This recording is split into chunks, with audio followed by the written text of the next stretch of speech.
In 1619, America's first marijuana law was enacted at Jamestown Colony, Virginia, ordering all farmers to grow hemp seed. More mandatory hemp cultivation laws were enacted in Massachusetts in 1631, in Connecticut in 1632, and in the Chesapeake colonies into the mid-1700s.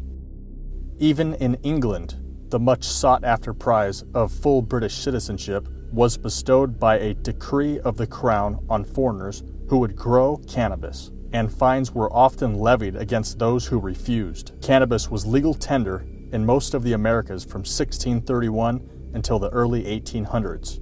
Why? To encourage American farmers to grow more. You could pay your taxes with hemp throughout America for over 200 years. You could even be jailed in America for not growing cannabis during several periods of shortage. Benjamin Franklin started one of America's first paper mills with cannabis.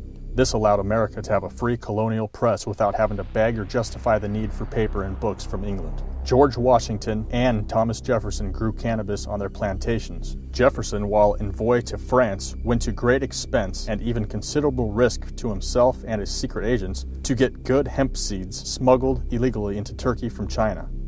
The Chinese political rulers so valued their hemp seed that they made its exportation a capital offense. The United States Census of 1850 counted 8,327 hemp plantations that were all a minimum of 2,000-acre farms, growing cannabis for cloth, canvas, and even cordage for baling cotton. Most of these plantations were located in the South, primarily because of cheap slave labor available prior to 1865 for the labor-intense hemp industry. This figure does not include the tens of thousands of smaller farms growing cannabis. Various marijuana and hashish extracts were the first, second, and third most prescribed medicines in the United States from 1842 until the 1890s. Its medicinal use continued legally throughout the 1930s. Cannabis extract medicines were produced by Eli Lilly, Parker Davis, Tildens, Brothers Smith, Squibb, and many other American and European companies.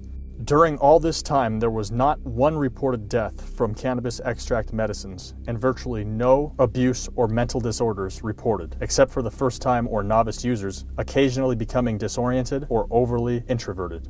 The earliest known woven fabric was apparently of hemp, which began to be worked in the 18th millennium. For more than 1,000 years before the time of Christ, until 1883, cannabis was our largest agricultural crop and most important industry, involving thousands of products and enterprises, producing the overall majority of Earth's fiber, fabric, lighting oil, paper, incense, and medicines. It was a primary source of essential food oil and protein.